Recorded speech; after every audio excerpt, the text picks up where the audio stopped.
thường lời Chúa và chế nhạo các nhà tiên tri của Ngài, cho đến khi cơn thịnh nộ của Đức Giê-hô-va nổi lên cùng dân Ngài, vô phương cứu chữa.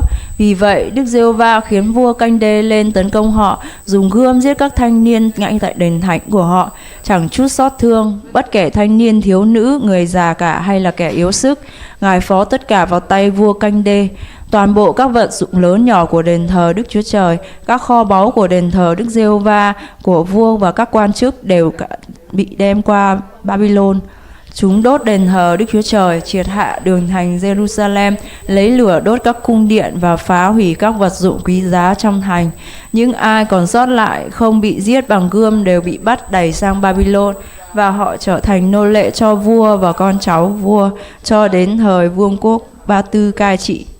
Thế là ứng nghiệm lời của Đức Giê-hô-va đã phán: đất được hưởng bù các năm sa bát của nó suốt thời gian bị bỏ hoang, đất được nghỉ ngơi cho đến khi trọn 70 năm. Vào năm thứ nhất đời trị vì của vua Siru, vua Ba Tư, để làm ứng nghiệm lời Đức Giê-hô-va đã phán qua miệng Giê-rê-mi, Đức Giê-hô-va và thậm chí Siru vua Ba Anh và chiếu chỉ và công bố khắp đế quốc rằng: Siru vua Ba Tư, Giê-hô-va Đức Chúa Trời trên trời đã ban cho ta tất cả các vương quốc trần gian. Chính Ngài bảo ta xây cất cho Ngài một đền thờ tại Jerusalem thuộc xứ Juda. Vậy ai trong các ngươi là dân của Ngài hãy trở lên Jerusalem. Nguyện Giê-hô-va Đức Chúa Trời ở cùng người ấy. 아멘. Amen.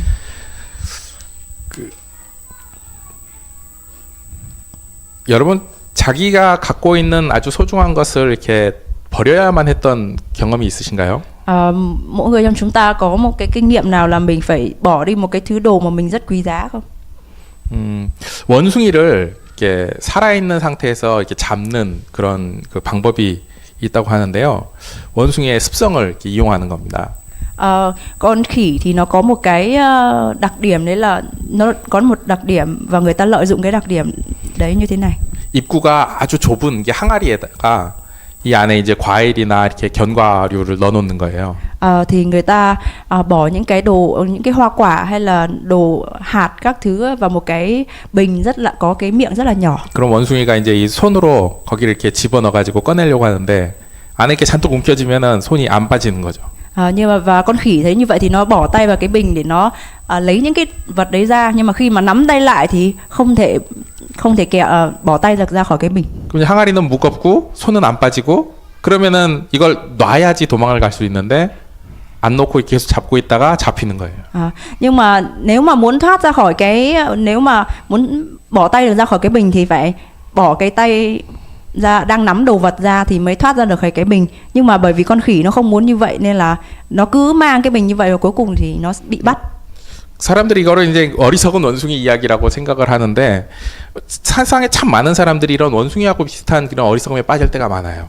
Con người thì sẽ bình thường chúng ta nhìn thấy như vậy thì mình sẽ nghĩ rằng con khỉ này là một con rất là ngu ngốc, nhưng mà thật ra thì trong cuộc sống của chúng ta cũng rất là nhiều người tương tự như con khỉ. 내가 지금 소중하게 여기는 거 그거를 놓치기 싫어가지고 결국에는 더 큰 유익을 얻지 못하게 되는 그런 상황에 빠지기도 합니다. Thì con người, rất là nhiều người thì không thể từ bỏ được cái mà mình quý trọng, nhưng mà vì vậy nên là đã nhiều lần làm lỡ mất những cái việc khác, những điều khác. 오늘 본문 말씀은 이 역대하라고 하는 성경의 마지막 부분입니다. Trong phân đoạn kinh thánh hôm nay thì là cái đoạn cuối cùng của sách Sử Ký. 요시야 왕이라는 그 왕이 있었고 그 왕 때 많은 개혁들이 이루어졌고 유월절을 회복해서 하나님을 섬기려고 했었어요. Và ở cái đời vua cuối cùng này là vua Josiah thì ông ấy đã từ bỏ rất là nhiều thứ và ông ấy lập lại cái lễ vượt qua để cho dân chúng cùng có dự. 근데 여전히 유다 사람들 마음에는 하나님이 계신 게 아니라 자기들의 부와 행복이 있었던 거예요. Nhưng mà cuối cùng thì cái người Juda đấy họ vẫn không có nhớ đến Đức Chúa Trời, nhưng họ chỉ đang tập chú đến cái sự vinh hoa phú quý mà họ đang có. 자기들은 하나님을 섬기는 게 아니라 자기들의 부와 자기들의 행복을 추구하면서 우상을 숭배했는데 và họ thì không có nhớ đến Đức Chúa Trời, nhưng mà họ chỉ thờ lại cái thần ngoại bang, những cái thần bên ngoài. 그러면서도 우리는 하나님이 택하신 백성이다. 우리는 절대 망하지 않는다라고 생각하고 있었어요. Nhưng mà dù họ thờ lại những cái thần ngoại bang như vậy, nhưng mà họ vẫn trong lòng họ vẫn nghĩ là chúng tôi là dân sự được Đức Chúa Trời lựa chọn, là dân tuyển của Đức Chúa Trời. 오늘 말씀 16절 17절이 바로 유대인들이 어떻게 했는지를 마지막으로 보여주고 있습니다. 우리 한번 다시 읽어봅시다. 16절 17절. Chúng ta cùng xem lại câu 16 17 để mình sẽ thấy được cái tình trạng của dân Juda lúc bấy giờ. Chúng ta cùng đọc 2 3. Nhưng họ nhạo báng sứ giả của Đức Chúa Trời, xem thường lời Chúa và chế nhạo các nhà tiên tri của Ngài, cho đến khi cơn thịnh nộ của Đức Giê-hô-va nổi lên cùng dân Ngài, vô phương cứu chữa. Vì vậy Đức Giê-hô-va khiến vua Canh-đê lên tấn công họ, dùng gươm giết các thanh niên ngay tại đền thánh của họ, chẳng chút bất kể thanh niên, thiếu nữ, người già cả hay là kẻ yếu sức. Ngài phó tất cả vào tay vua Canh-đê. 하나님은 이스라엘 백성들, 유대 백성들을 내 백성이야 하고 그냥 그렇게 두신 게 아니라 바벨론으로 보내버리셨어요. Đức Chúa Trời là đấng mà không phải rằng bởi vì dân Juda là dân tuyển của Ngài mà Chúa để mặc họ như vậy, nhưng mà cuối cùng là Chúa đã phó họ vào tay của vua Canh-đê. 그 결론이 18절에 나옵니다. Và cái kết luận thì được 18, nói đến 19, là trong câu 20절 한번 읽어보겠습니다. 18, chúng ta cùng đọc 18 đến 20, 2, 3. Toàn bộ các vật dụng lớn nhỏ của đền thờ Đức Chúa Trời, các kho báu của đền thờ Đức Giê-hô-va, của vua và các quan chức, tất cả đều bị đem qua Babylon. Chúng đốt đền thờ Đức Chúa Trời, triệt hạ tường thành Jerusalem, lấy lửa đốt các cung điện và phá hủy các vật dụng quý thánh trong thành. Nhưng ai còn sót lại trong bị giết bằng gươm đều bị bắt đày sang Babylon, và họ trở thành nô lệ cho vua và con cháu của vua cho đến thời vương quốc Ba Tư cai trị. 이스라엘 백성은요, 하나님께서 내 백성이라고 선포하신 나라였어요. Dân Israel là cái dân mà họ tuyên bố rằng là mà dân Israel là dân mà được Đức Chúa Trời tuyên bố là dân của Ngài, là tuyển dân của Chúa. 가나안 땅은요, 하나님께서 젖과 꿀이 흐르는 땅이라고 말씀하신 약속의 땅이었어요. Và đất Canaan là đất đượm sữa và mật, là đất hứa mà Đức Chúa Trời ban cho dân Israel. 하나님께서 그렇게 소중히 여기셨지만은 하나님께서는 이들을 바벨론으로 보내버리시는 결정을 할 수밖에 없었어요. Nhưng mà Đức Chúa Trời, mặc dù Đức Chúa Trời đã yêu thương dân Israel như vậy, nhưng mà cuối cùng thì Ngài không còn cách nào khác là Ngài phải bắt họ lưu đày qua Babylon. 참으로 안타깝게도요.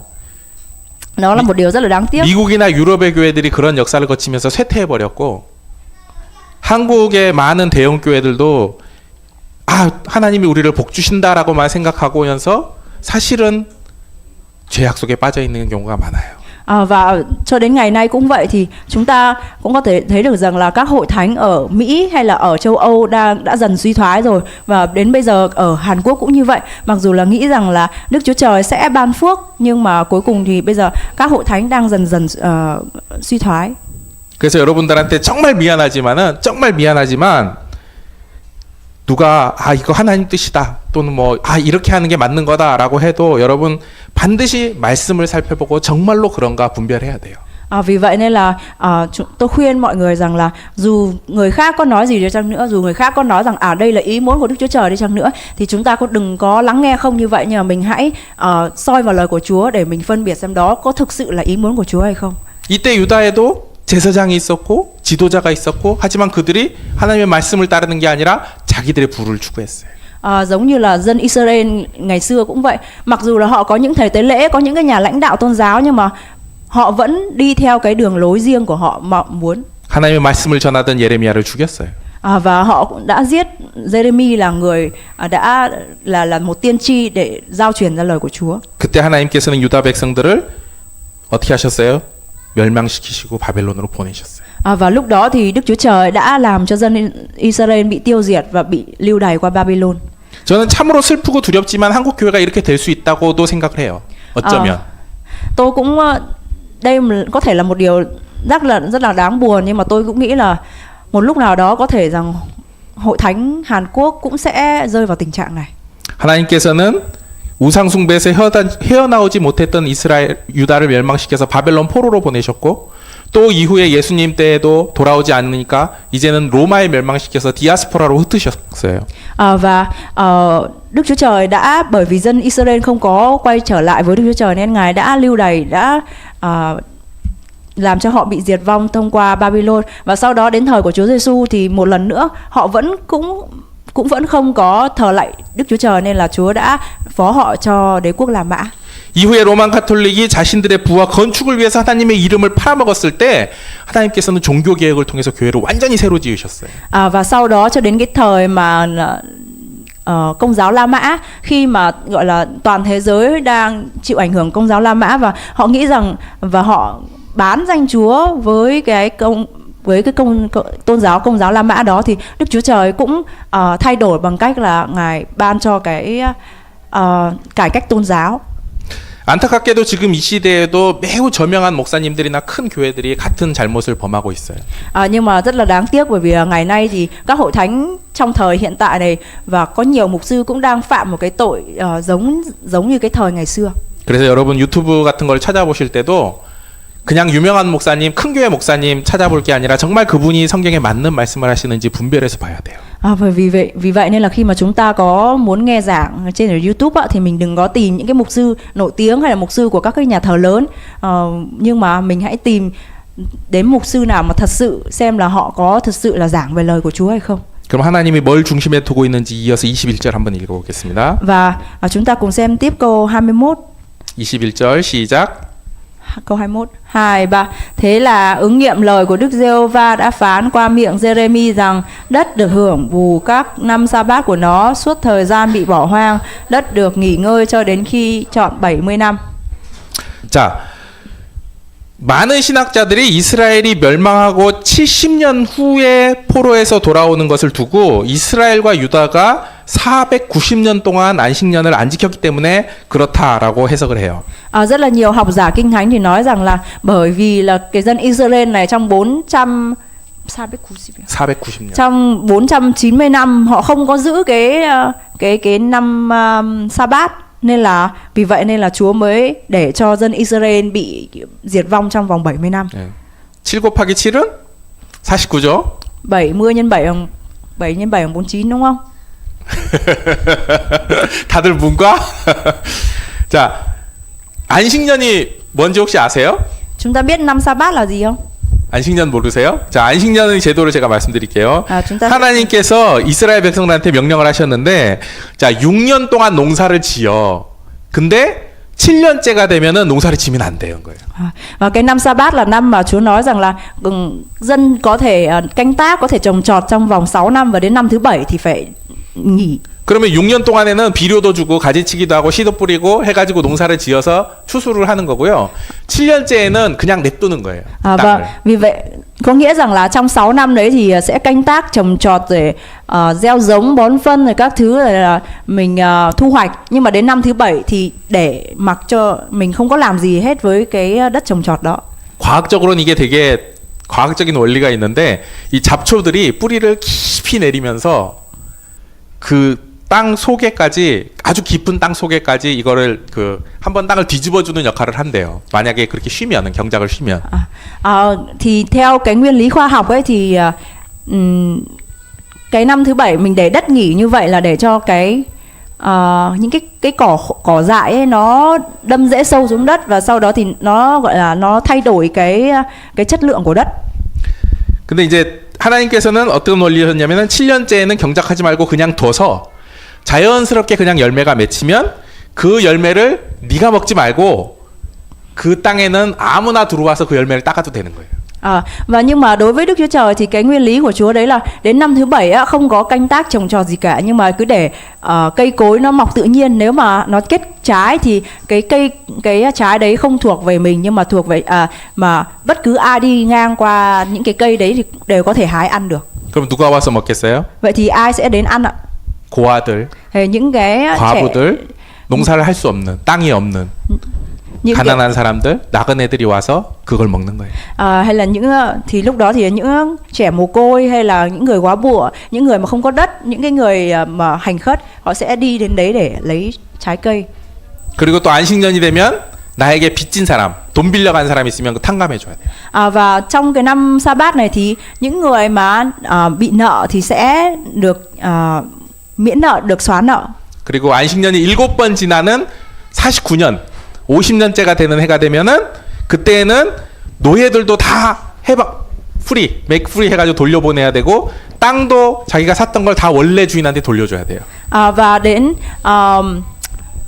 7 lần năm sa bát như vậy thì đến năm thứ 50 thì tất cả nô lệ sẽ được trả tự do, hay là những cái đất mà mình vốn đã mua đấy thì sẽ được trả lại cho cái người chủ cũ của mảnh đất đấy. 베트남은 요거 조금 좀 이해되죠. 원래 그 땅 빌리잖아. 그러니까 사는 게 아니고. Mình có Việt Nam mình thấy không nhỉ? Mình mượn đất á, sau đấy sau này mình trả. 예, 그런 것처럼 여기는 제도가 어떻게 되냐면 자, 희년 주빌리까지 몇 년 남았나? 그 50년이 되는 해까지 몇 년 남았나? 그러면 1년에 얼마씩 해서 땅값을 매기는 거예요. 땅값을 매길 때 이 땅의 그냥 부동산의 가치가 오늘 뭐 1억 이렇게 하는 게 아니고 앞으로 다음 희년까지 50년이 남았으면 땅값이 1억이다 그러면 25년만 남았으면은 5천만 원인 거예요.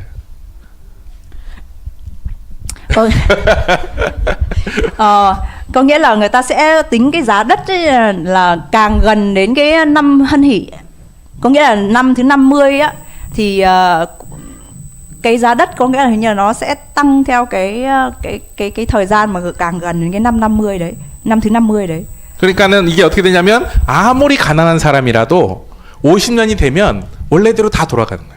Và vì vậy nên là dù có nghèo, gọi là dù có bị nghèo nàn đến mức độ nào đi chăng nữa thì đến cái năm thứ 50 đấy thì tất cả mọi thứ đều sẽ trở lại trở lại vị trí cũ của nó. 그러니까 이 안식년을 잘 지키면 안식년을 잘 지키면 가난한 사람도 굶어 죽지 않고, 그리고 아무리 자기가 뭐 사업을 잘못해가지고 실패를 했어도 50년이 지나면 자기의 자손 때는 다시 원래대로 돌아가요. Và vì vậy nên là nếu mà giữ cái năm sa bát này, nếu mà cứ giữ cái năm sa bát này thì chắc chắn là sẽ không có người bị chết đói. Và nếu mà cứ giữ cái năm Hân Hỷ hay là năm thứ 50 này thì chắc chắn là dù có làm ăn thất bại đến đâu đi chăng nữa thì đến năm 50 này thì mọi thứ nó sẽ trở lại vị trí cũ của nó. 근데 이스라엘 백성들이 이걸 안 지켰어요. Nhưng mà dân Israel thì không có giữ cái điều này.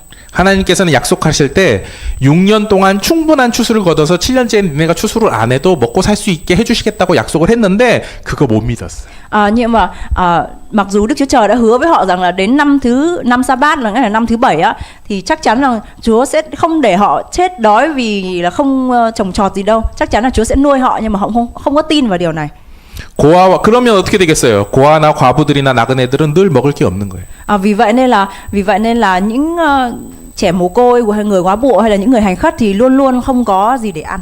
가난한 사람들이 자기를 노예로 팔 수밖에 없고, và người nghèo thì 땅을 팔 수밖에 없었으면은 그게 다시 돌려줘야 되는데 회복이 안 돼서 그냥 계속 평생 대를 이어서 노예인 거예요. Và vì vậy là người nghèo thì phải bán thân mình để làm nô lệ để có thể nuôi sống bản thân và không giữ cái năm Hân Hỷ hay là năm thứ 50 đấy, nên là người nghèo thì vẫn cứ nghèo, họ nghèo từ thế hệ này qua thế hệ khác.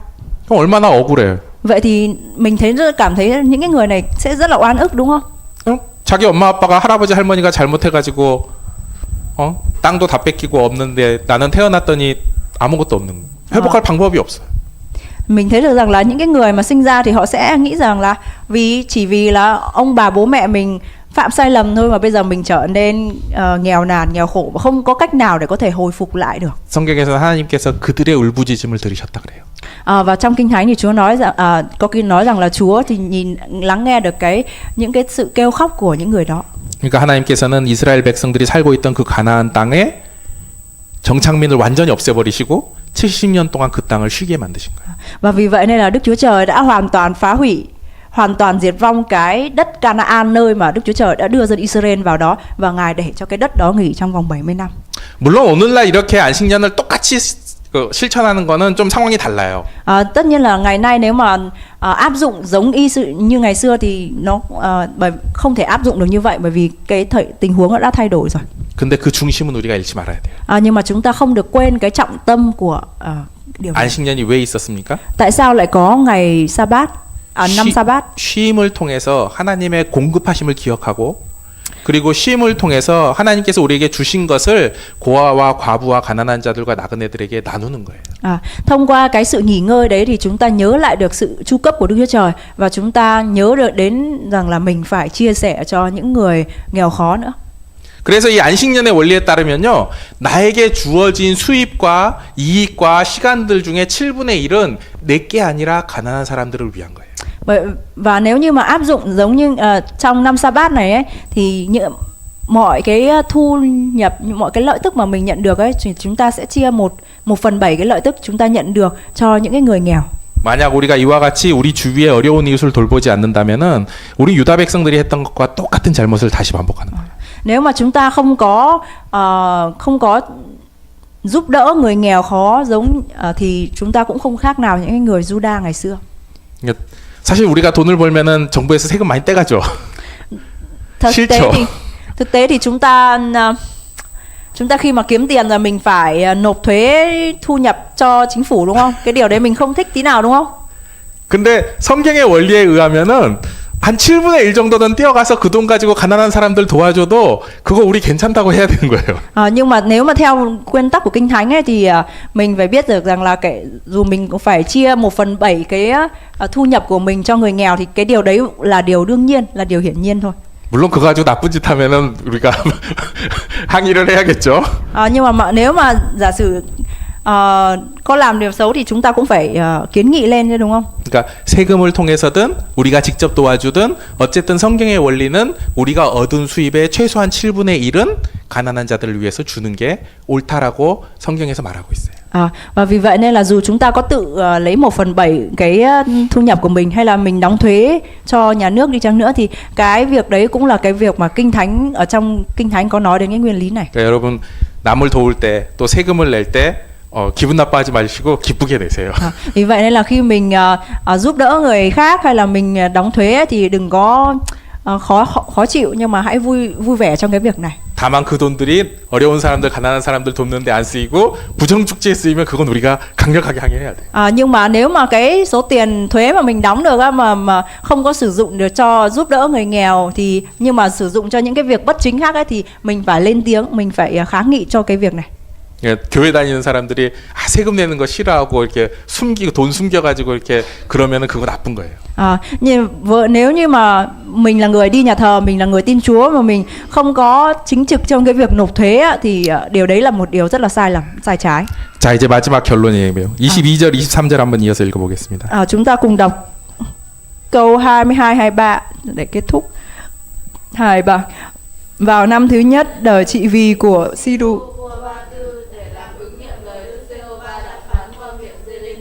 Đức Giê-hô-va tác động tâm trí Siru vua Ba Tư, khiến vua ra chiếu chỉ và công bố khắp đế quốc rằng: Siru vua Ba Tư tuyên bố như sau: Giê-hô-va Đức Chúa Trời trên trời đã ban cho ta tất cả các vương quốc trần gian. Chính Ngài bảo ta xây cất cho Ngài một đền thờ tại Jerusalem thuộc xứ Juda.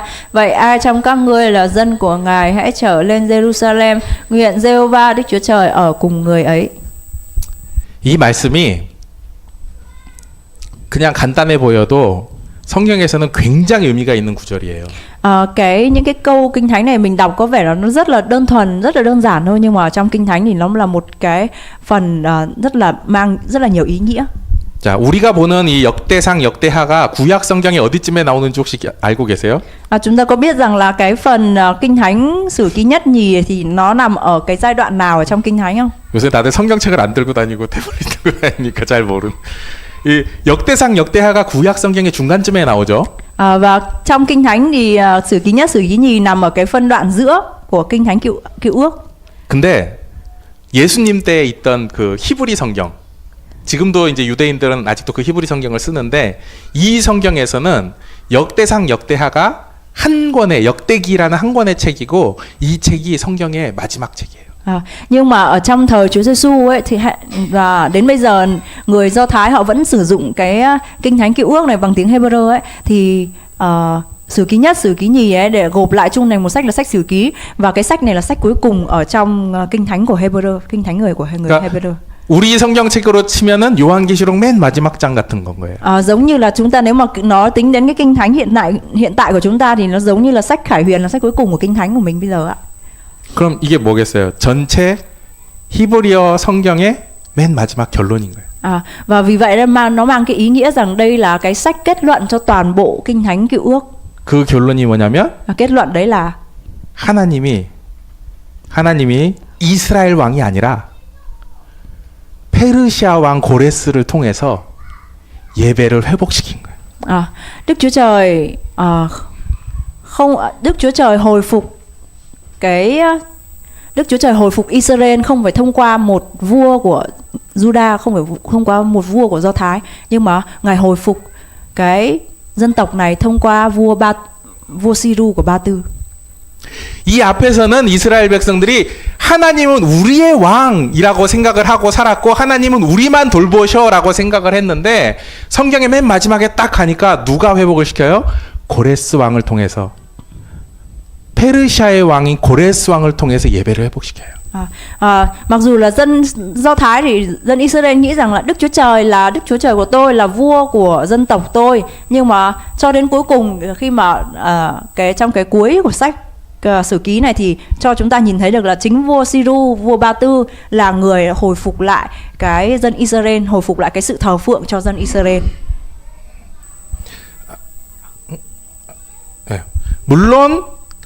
물론 우리가 하나님 앞에 순종해서 하나님 말씀대로 살아가서 하나님의 은혜를 누리면서 계속 살아간다면 그것도 행복한 거예요. Tất nhiên rằng là khi mà chúng ta vâng phục Chúa, chúng ta làm theo lời Chúa thì chúng ta sẽ sống được chúng ta có thể sống một cuộc đời hạnh phúc. 근데 이스라엘 백성들은 죄를 범했고 바벨론의 포로가 되었어요. Nhưng mà dân Israel này thì đã phạm tội và bị lưu đày qua Babylon. 그런데 그게 끝이 아닌 거예요. Nhưng mà đó vẫn chưa phải là điều kết thúc. 이스라엘 백성들은 하나님은 우리의 하나님이고 우리끼리 잘 사는 걸로 생각했지만 하나님께서는 그보다 더 큰 계획, 페르시아와 온 전 세계가 다 내 것이다라는 걸 선포하시고 이제는 내가 모든 열방을 통해서 예배를 회복시키겠다라고 선포하시는 거예요. Mặc dù dân Israel nghĩ rằng là Đức Chúa Trời là Đức Chúa Trời của tôi và chắc chắn rằng là họ sẽ được sống một cái cuộc đời rất là ấm no hạnh phúc, nhưng mà không phải như vậy. Thông qua vua Siru, vua Ba Tư là người mà đã ông ấy nói rằng là ông ấy đã gọi là gì, nắm cai trị được toàn thế gian này, là cái người, chính ông là người hồi phục lại cái sự thờ phượng cho Đức Chúa Trời. 우리에게 고난이 닥쳐오고 우리에게 시련이 닥쳐오고 그걸 보고서 어쩌면 누군가는 그것이 우리 죄 때문이라고 비난할 수도 있어요. Khi mà chúng ta gặp phải những cái khó khăn thử thách trong cuộc đời ấy, có nhiều người sẽ chỉ trỏ chúng ta, sẽ chỉ trích chúng ta là bởi vì mình phạm tội, bởi vì chúng ta phạm tội nên mới gặp phải những cái điều như vậy. 물론 우리 스스로는 언제나 어떤 부족한 부분이 있었는지 돌아보기는 해야 돼요. Nhưng mà tất nhiên rằng là chúng ta vẫn luôn phải nhìn lại chính mình xem là chúng ta đang thiếu sót ở đâu, chúng ta đang phạm sai lầm ở chỗ nào. 근데 그게 끝이 아니에요. Nhưng mà đấy không phải là điều thật sự là một điều kết thúc. 바벨론 포로로 끌려갔던 유대 백성들은 자기 조상들의 죄를 회개하면서 눈물을 흘리기도 했지만요. Mặc dù rằng là dân Israel khi mà vì tội lỗi mà họ đã phải bị lưu đày qua Ai Cập, qua Babylon, mặc dù họ cũng vẫn đổ nước mắt ra vì cái sự sai lầm của tổ phụ họ. 에스겔이나 다니엘처럼 하나님의 말씀을 필사하고 그것을 보존하고 예레미야를 통해서 약속하신 70년이 지난 후에 돌아오게 하실 것을 기대하면서 기다렸던 사람들도 있었어요. Thì vẫn có những người như Daniel hay là Ezechiel hay là Jeremy là những người mà luôn luôn bám lấy lời của Chúa, nhớ đến cái lời hứa rằng 70 năm sau thì Chúa sẽ phục hồi lại dân Israel, và họ luôn luôn là những cái người nhớ đến cái lời hứa đó. 70년의 눈물 뒤에 sau 70 năm đầy nước mắt đó, 이제는 하나님이 이스라엘의 하나님이 아니라 열방의 하나님으로. Bây giờ Đức Chúa Trời không phải là chỉ là Đức Chúa Trời của Israel nữa, nhưng mà Đức Chúa Trời của mọi dân mọi nước. 더 큰 영광을 보이시는 거예요. Và chúng ta đã có thể nhìn thấy được cái vinh quang lớn lao hơn của Chúa thông qua đó. 자, 이제 말씀을 마치겠습니다. 안타깝게도 오늘날 전 세계적으로 특히 한국 교회들이 유다가 멸망하고 바벨론 포로로 끌려갔던 그 시절의 죄를 범하고 있어요.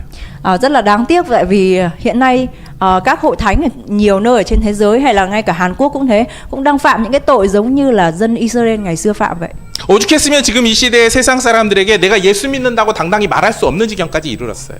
Và thậm chí là đến mức độ rằng là ngày nay chúng ta không thể gọi là mình không thể đường chính mình nói rằng tôi là người tin Đức Chúa Trời được nữa. 여러분이 직장에 가서 나 교회 다닌다고 하면 이상한 눈으로 쳐다보는 한국 사람도 있을지도 몰라요. Có thể rằng là khi mà chúng ta đi làm ở công ty ấy, khi mình nói rằng là tôi đi nhà thờ ấy, thì sẽ có rất là nhiều ánh mắt kỳ lạ nhìn chúng ta. 이것이 물론 여러분 개인의 잘못이나 Thì 그런 실수가 아니겠지만, 근데 유다 백성들이 바벨론의 포로로 잡혀갔던 것처럼 우리에게도 이 시대의 자칭 믿는 자들의 잘못으로 핍박을 당하는 시대가 오고 있어요. mặc dù chúng ta không phải là không có lỗi gì trong cái việc đấy, nhưng mà giống như dân Israel ngày xưa thì chúng ta cũng đang phải chịu những cái bắt bớ, những cái chỉ trích bởi vì chúng ta là tin Đức Chúa Trời. 또 단순히 이런 핍박뿐만이 아니라도 오늘 우리 또 칸비 목사님 소천하신 것처럼 이런 어려움들이 우리 안에 많은 감정적인 어려움이나 상황의 어려움들이 있기도 해요. Không phải rằng là chỉ đơn giản là chúng ta bị bắt bớ đâu, nhưng mà cũng có thể là những cái cảm xúc đau buồn của chúng ta, giống như hôm nay mình phải có được tin rằng là mục sư về với Chúa ấy, thì đó cũng là những cái điều khó khăn thử thách xảy đến trong cuộc sống của mình.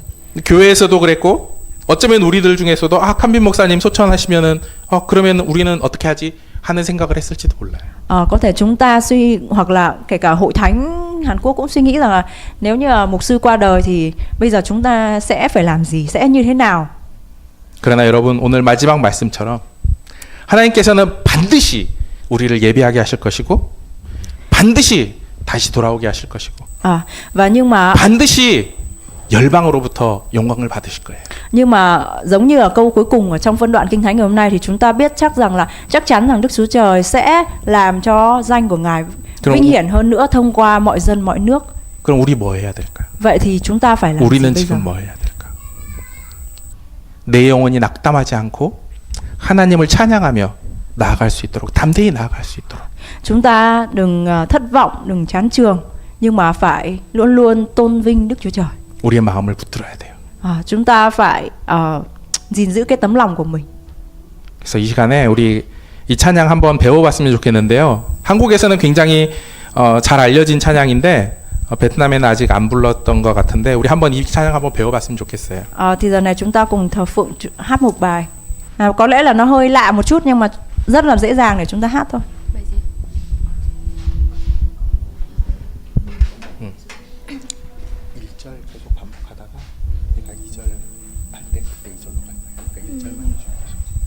우리 이 찬양 찬양하라 내 영혼아 찬양하라 내 영혼아 내 속에 있는 것들아 다 찬양하라 우리 배워볼 텐데요. Chúng ta hãy cùng hát tôn vinh Chúa với tiếp theo. 나에게 명령하는 거예요. 내 영혼에게 명령해서 하나님을 찬양하도록 내 영혼이 하나님께 집중하도록. Chúng ta hãy cầu xin Đức Thánh Linh của Chúa 내 안에 나에게 선포하는 để 찬양입니다. cả linh hồn của chúng ta có thể dâng lên Chúa, để cả linh hồn 그러니까 우리의 마음을 다해서 dùng để 힘차게 thờ phượng Chúa. Chúng ta 선포하며 hãy dùng cả 함께 tấm lòng của 부르고 chúng ta để ca ngợi Chúa, tôn vinh Chúa của chúng ta. 찬양하라 내 영혼아 찬양하라 내 영혼아 찬양하라 내 영혼아 내 속에 있는 것들아 내 속에 있는 것들아 다 찬양하라 우리 한 번 더 하겠습니다. 찬양하라 내 영혼아 찬양하라 내 영혼아 찬양하라 내 영혼아 내 속에 있는 것들아 우리 일어나서 다 같이 한 번 더 선포합시다. 찬양하라. 우리 같이 일어나서 찬양하라 내 영혼아 찬양하라 내 영혼아 내 속에 있는 것들아 다 찬양하라 내 영혼아 찬양하라 내 영혼아 찬양하라 내 영혼아 내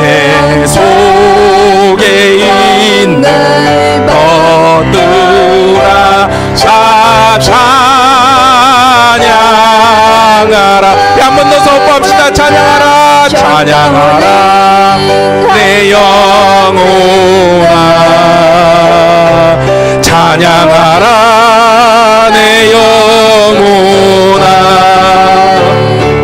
내 속에 있는 것들아 다 찬양하라. 우리 2절 경배하라. Đến lời hai. 경배하라 내 영혼아.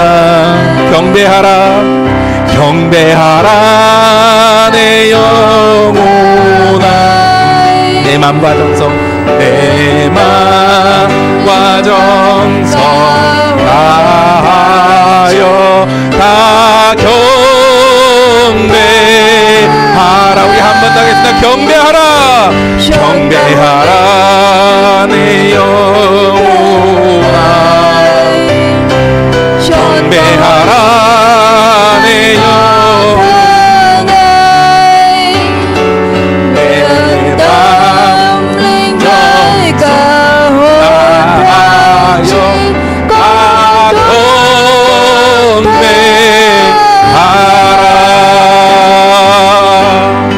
하나님, Chúa ơi, 우리의 영혼을 붙들어 주시옵소서. cầu xin Chúa hãy nắm giữ lấy tâm linh của chúng con. 내 영혼아 주를 찬양하라.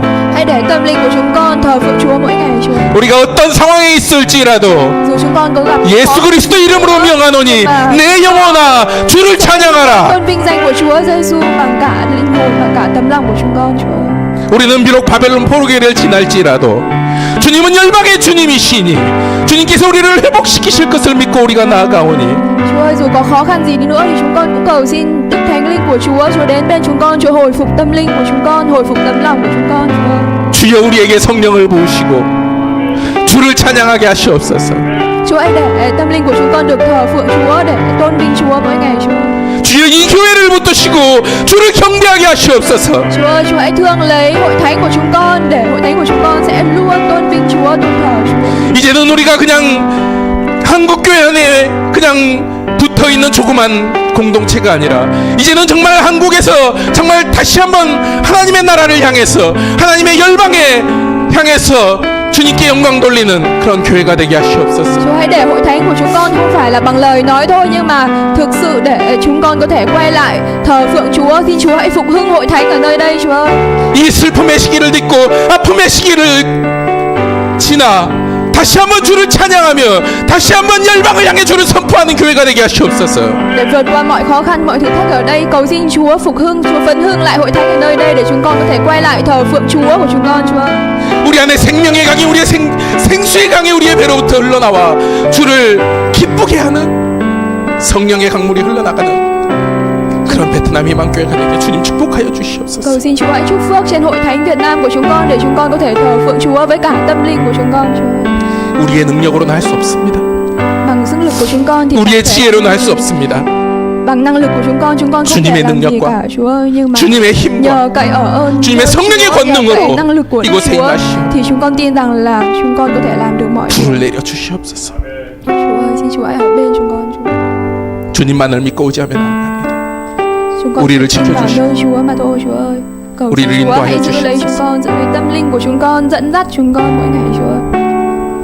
우리 주 예수 그리스도의 Chúng 이름으로 con cầu nguyện trong danh 감사하며 của Chúa Giêsu 기도드렸습니다. Christ.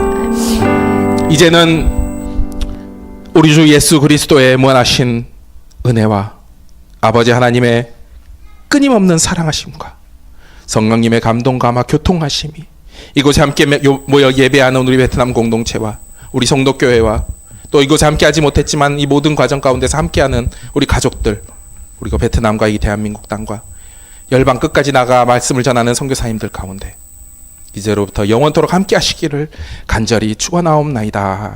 아멘.